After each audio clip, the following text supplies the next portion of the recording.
Baiklah,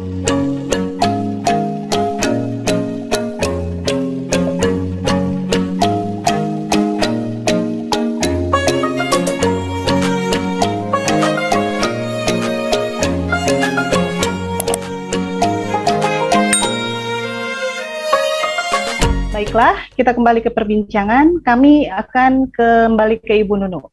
Bu Nunu, kalau boleh Bu, mohon dapat berbagi ke kita semua. Apa saja sih Bu yang telah dilakukan Kemendikbudristek untuk meningkatkan presentasi kelulusan seleksi ASN PPPK pada tahap selanjutnya? Silakan Ibu. Ya, terima kasih. Jadi kalau yang untuk tahap 1, tadi sudah saya sampaikan dengan mengajukan berbagai permohonan kepada Kemenpan untuk dapat meningkatkan jumlah lulusan.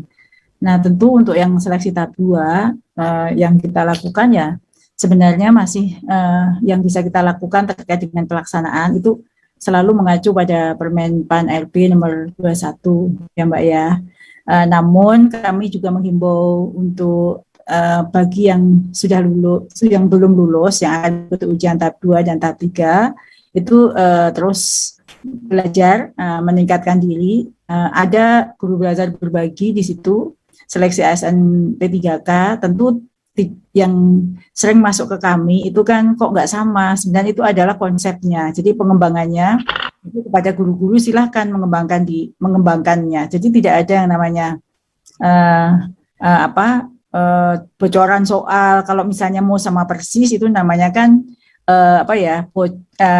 bocor ya, tetapi kita memberikan guidance-nya yang ada di dalam laman itu, pengembangan konsep-konsep besarnya, pengembangannya ada kepada Bapak Ibu guru sendiri. Jadi tetap mempersiapkan diri dengan belajar sebaik-baiknya, kan sudah tahu ya pola soalnya seperti apa di ujian 1, nah kira-kira seperti itu juga yang akan teman-teman guru dapatkan di ujian kedua. Sedangkan afirmasi atau penyesuaian NAB itu sudah selesai di tahap 1 dan itu yang akan kita lakukan juga agar bisa menjaring lebih banyak lagi peserta yang lulus di tahap berikutnya. Seperti itu.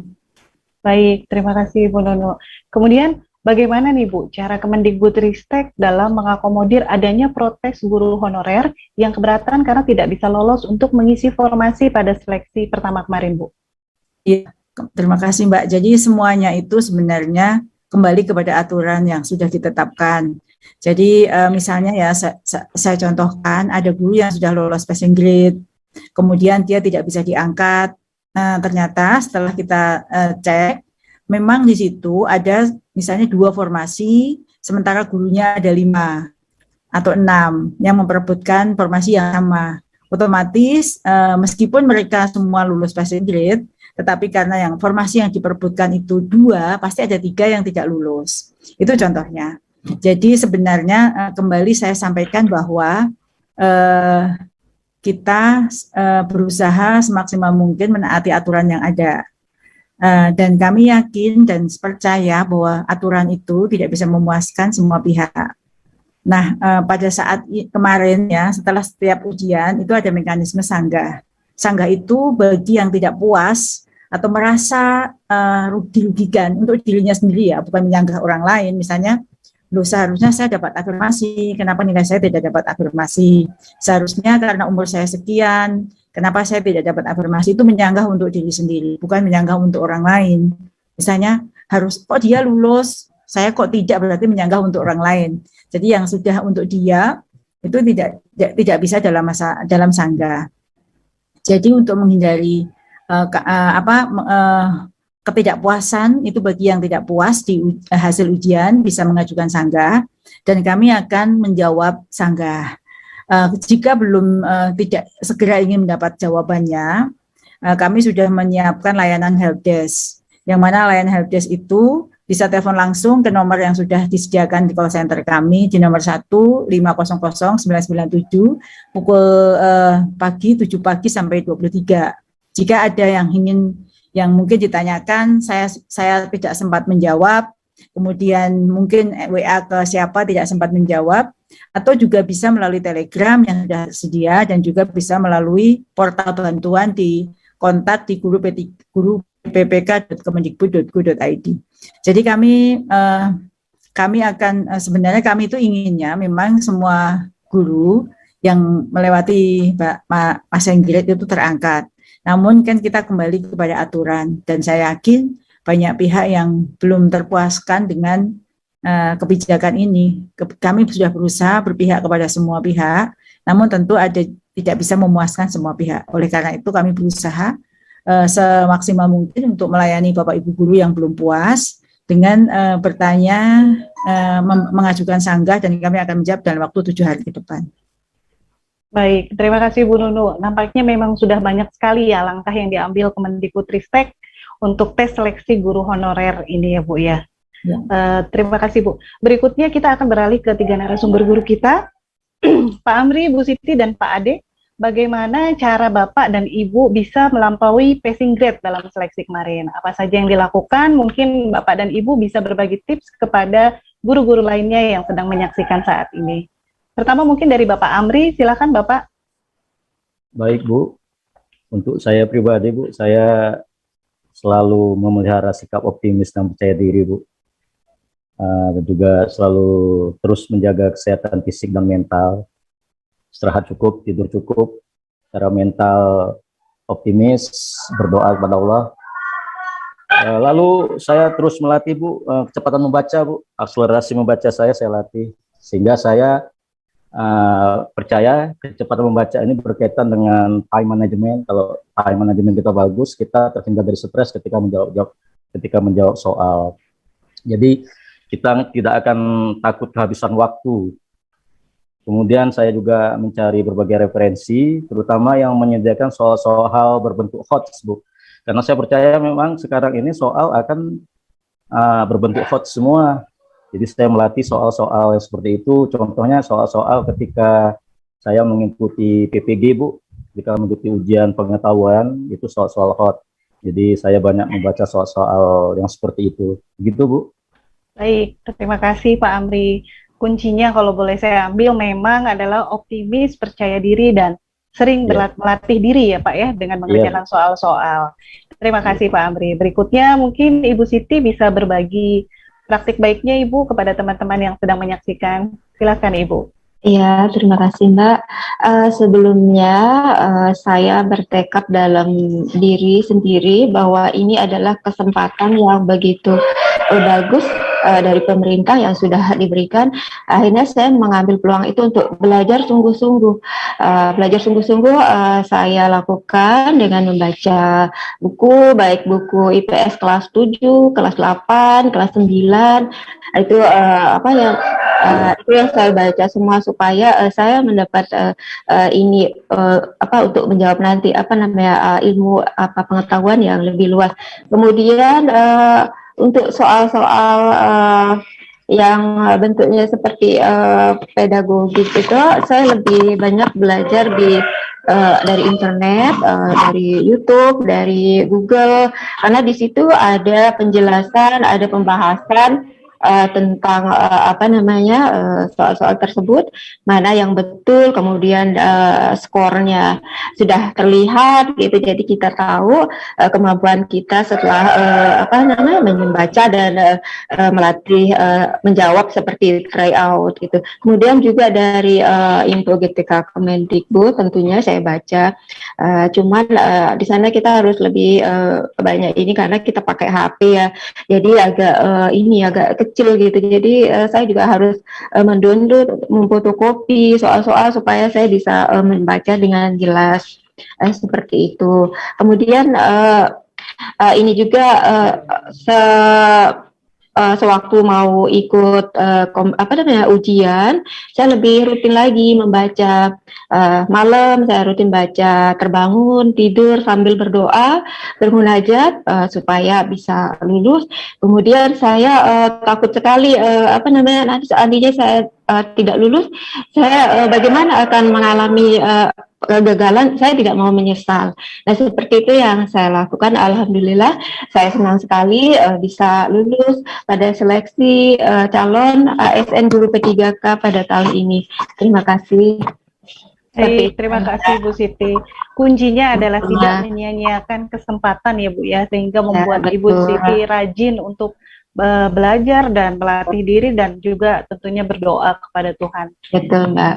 Terima kasih Bu Siti. Selanjutnya mungkin dari Pak Ade bisa berbagi cerita juga kepada teman-teman yang sedang menyaksikan. Silakan Bapak. Terima kasih.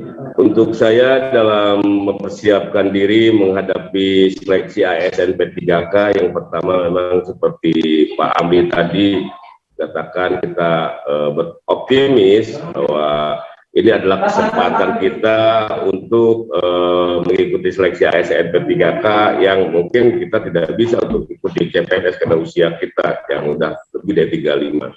Yang kedua, saya melakukan banyak belajar, ya, karena guru itu harus belajar mengembangkan diri. Terus saya juga berkolaborasi dengan rekan-rekan, belajar bersama, membahas soal-soal. Kita juga ikut bagian di guru belajar yang disiapkan oleh Kemendikbud. Terus juga literasi yang saya lakukan juga di perpustakaan dengan membaca buku-buku yang berkaitan dengan mata pelajaran yang diampukan, karena kan ini sesuai dengan mata pelajaran yang diampukan. Termasuk juga tentang mempelajari kompetensi pedagogi, kompetensi sosial kita juga, semua kita pelajari di situ, termasuk juga studi kasus, banyak studi kasus. Yang paling menarik yaitu bagaimana kita membaca soal dan kita melihat inti dari soal itu. Dari situ kita melihat kata kunci dari setiap soal-soal. Itu yang kami lakukan, berkolaborasi dengan teman-teman mengerjakan soal-soal tryout. Seperti Ibu. Terima kasih. Terima kasih Pak Ade. Ternyata dengan berkolaborasi dengan teman-teman juga membuat Pak Ade menjadi bertambah wawasannya ya Pak ya. Terima kasih. Selanjutnya kita akan masuk ke sesi tanya jawab dengan para peserta. Di sini sudah banyak sekali pertanyaan yang masuk ke kami, namun ada 3 pertanyaan terpilih dari peserta webinar. Baik, kalau gitu langsung kami bacakan pertanyaannya. Pertama dari Rion Frianda untuk Ibu Nunu. Mohon informasi apakah di tahap 2 nanti masih memprioritaskan guru induk atau kembali melihat skor perolehan nilai yang tertinggi, karena memang banyak sekali informasi yang beredar. Mohon informasinya Ibu Nunu. Silakan Bu Nunu, mungkin bisa ditanggapi dulu pertanyaan pertama. Ya, baik Bu Rion, terima kasih untuk pertanyaannya. Ini pertanyaan banyak sekali mampir di akun Instagram pribadi saya. Jadi afirmasi untuk sekolah induk itu hanya kita berikan di ujian tahap 1. Ya, ujian tahap 1 itu khususon, ya, kita khususkan untuk guru-guru di sekolah negeri. Sedangkan di ujian tahap 2 nanti, untuk ujian tahap 2 itu sudah terbuka berkompetisi seluruhnya, baik dari guru swasta, guru non induk, dan juga untuk lulusan PPG, individu yang mempunyai sertifikat guru dan belum mengajar.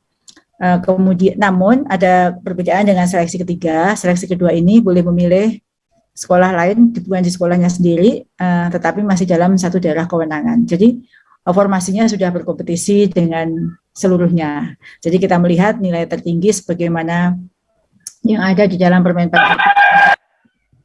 Seperti itu Mbak, untuk jawaban untuk yang pertama.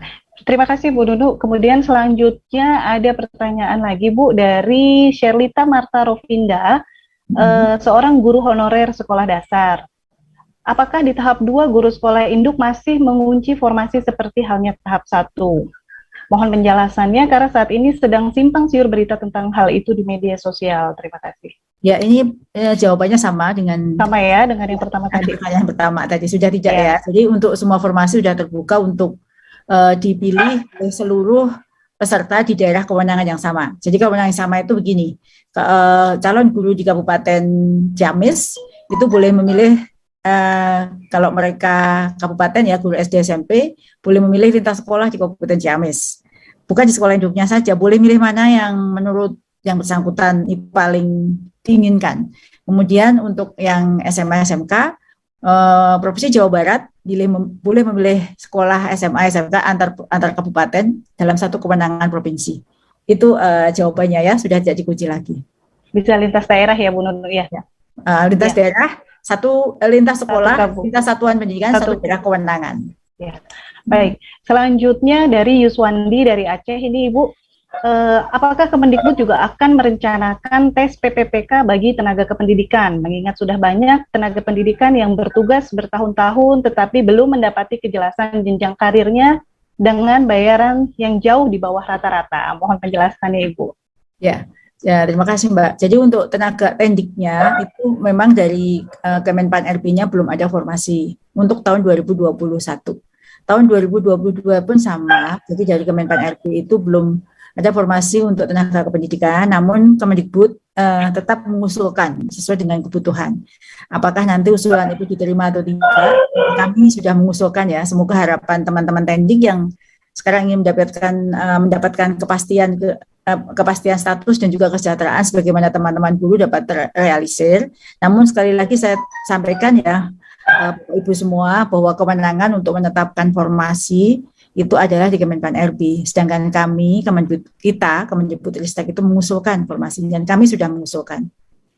Baik, terima kasih Ibu Nunu. Semoga usulannya bisa segera terrealisasi ya Bu ya. Ya. Baiklah, terima kasih sahabat Dikbud, menarik dan seru sekali diskusi kita sore ini. Tidak terasa kita sudah memasuki sesi terakhir, yaitu untuk mendengarkan pesan penutup dari para narasumber. Pertama kepada Bapak Amri, mungkin bisa menyampaikan apa pesan yang ingin disampaikan kepada para guru yang masih belum berhasil mengikuti seleksi tahap pertama. Silakan Pak Amri. Baik Bu, saya ingin menyampaikan pesan kepada rekan-rekan guru yang belum lulus atau sudah lulus tapi belum memiliki formasi, untuk terus semangat, terus belajar.